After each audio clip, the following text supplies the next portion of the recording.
Now we will move on to a very important guest today, Suhag Shukla.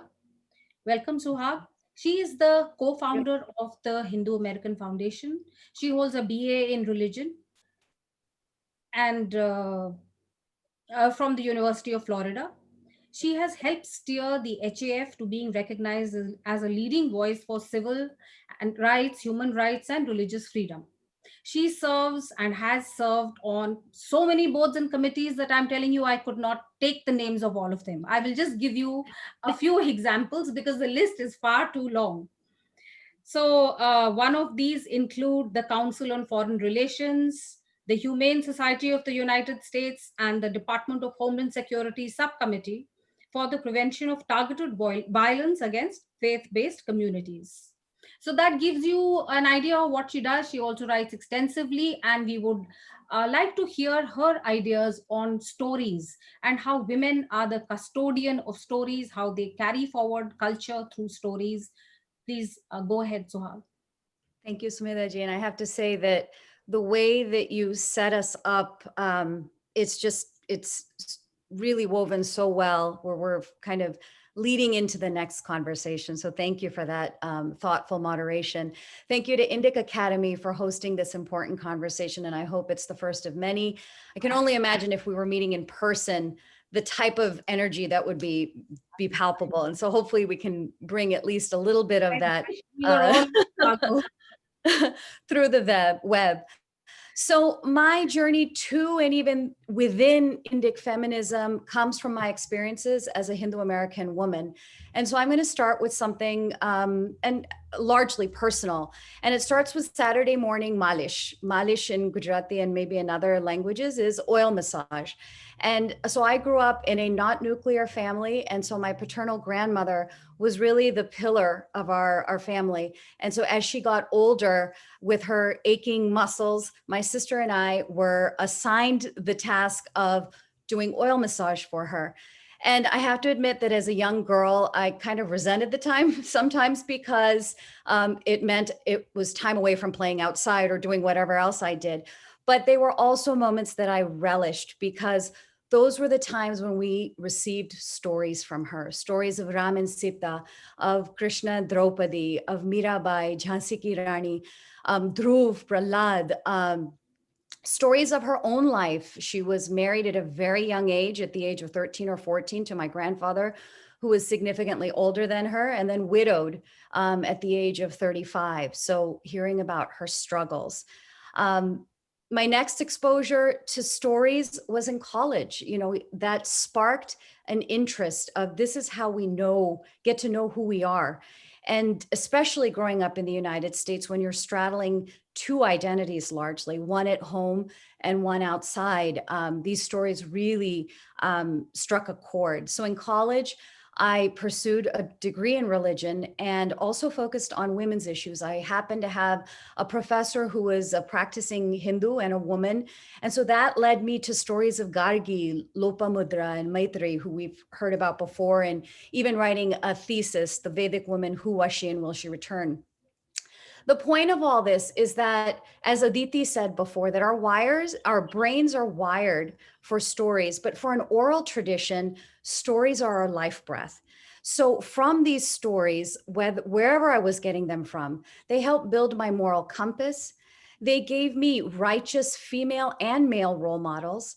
They introduced me to injustices that existed in the world, especially where women bore the brunt. They showed me that life's complicated and that dharma is nuanced and subtle.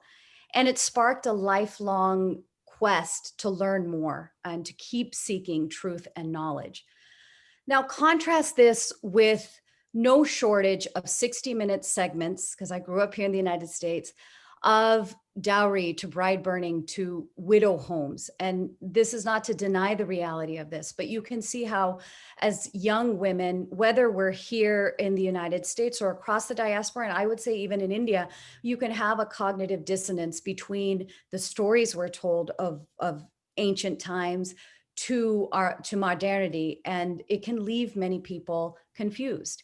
Academic research, because I did study religion academically, where I was faced with a lot of exoticized and eroticized versions of our traditions.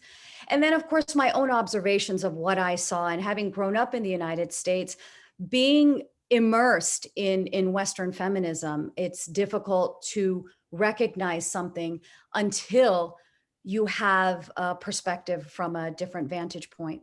So this exposure to these stories, what they gave me is profound tools that I continue to appreciate today. They give me an idea that everything that you hear, context and perspective are critical, that there's always an alternative view, that sometimes you find answers to your questions, and sometimes you get more questions than answers. So it's against this backdrop that I want to talk about two projects at HAF that are really near and dear to my heart. The first is the Shakti Initiative.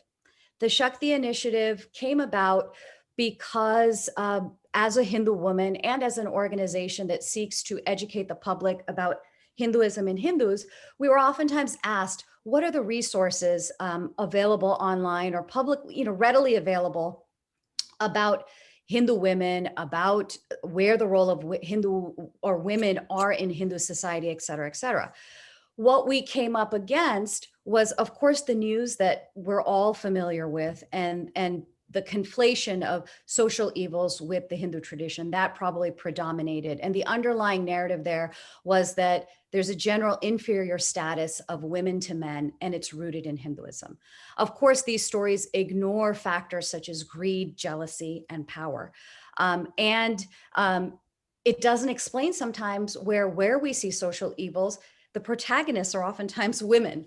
Then the other kind of set of sources that we could find online were Abrahamic, and namely Christian and Muslim websites that would promote a message that Hinduism teaches that women are inferior to men. This is something we even see in school textbooks.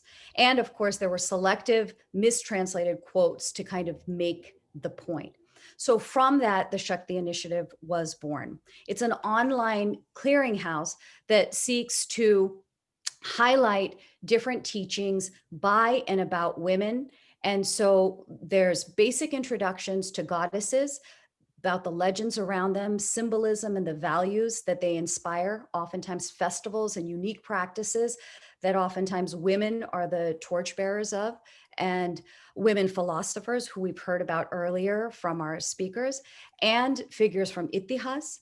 We have tried to highlight, and this really is a project that's in its nascency. So I actually invite people who are interested in writing to reach out to us, because it's going to take a village. And I think that, a lot of our traditions are carried on as a result of collective effort. So that's what I hope that Shakti Initiative becomes as well. But contributions of women throughout history, whether it's poetesses like our Tamil Avayars, or in the future, Laleshwari, we'd like to have pieces on that, Rani Jhalkari, and many other contemporary women, including women here on this panel who are paving the path, whether it's exploring Indic feminism, whether it's shedding light on women that have transformed Hindu society. And then we also venture into teachings and traditions, Navratri, Karva Chauth. And I know that Neha ji has done a lot of work on this, where many of our holidays, Raksha Bandhan or Karva Chauth, are oftentimes viewed through only a Western feminist lens and demonized. Where does a dharmic feminism or Indic feminism lend to more nuanced and accurate understandings and authentic understandings of these traditions? We've also featured wonderful work that Anjali George has done, who works with Nehaji on menstruation practices. In the future, I'm hoping that we can build out perspectives and challenges where, our tradition is unique in that we have eternal teachings, and then we also have teachings that are bound by time and context. So how do we examine and re-examine and even retell our stories to find what they offer today? Where do we look to the past to address the challenges that we face today, where reality falls short of our teachings, so that we can ensure that women have the equal access to opportunity that our tradition rightfully offers. Maybe a way in which we can address dharma sankarts, how do we navigate our various roles? For me, it's as a lawyer, as an executive, as a mother, as a wife, as a daughter and daughter-in-law. And how do we adapt our practices to changing situations? Hopefully we can have book reviews so that we can take books like Aditi has written on Gandhari and explore those and have really deep conversations, or at least introduce the works that are out there that are telling and retelling our stories, that are uniquely empowering and from a lens of a woman. So, part of this, I think what's important here is that what you find in these stories is that there's constantly a balance, that what, as Preeti said rightfully, that what Western feminism ends up doing is that it feels oftentimes like it's standing against things more than it's standing for things. And it definitely has an anti-male rhetoric. Where dharmic feminism is different is that we are constantly called to balance individual agency and duty, balance ethics and exploration, balance the feminine and the masculine. And we only need to look as far as our gods and goddesses. When Mataji is fierce, Mahadev is compassionate. When Mahadev is angry, Mataji is loving. So our tradition teaches us and provides us examples of how we can symbiotically live with one another, serve a greater good, and also today especially, nurture Mother Earth in a way that we haven't. What's been really interesting about this particular project is that who it's attracted young men and women who are confused and they want to learn more. So it's a nice way to say, okay, you want to learn, here, take this one person from history you may never have heard about them, and explore and find out what they did and what their teachings were about. The other thing that it's been surprising is the number of people. If I may interrupt you, Neha still has to speak, and so do I. Yes. And we have a limited time, so my apologies. But could you conclude? I'll wrap up. The other aspect that I wanted to talk to, and maybe I'll wrap it up into my response, is giving voice and telling the stories of Pakistani Hindu women and girls, because those stories are ones that need to be told. Thank you. Thank you, Suhag. That was very fascinating. And if we had more time, we could have gone on. I know. So you've spoken at length about many of the themes that we can see are emerging from this. And dharmic feminism is something that Neha is going to speak about in detail.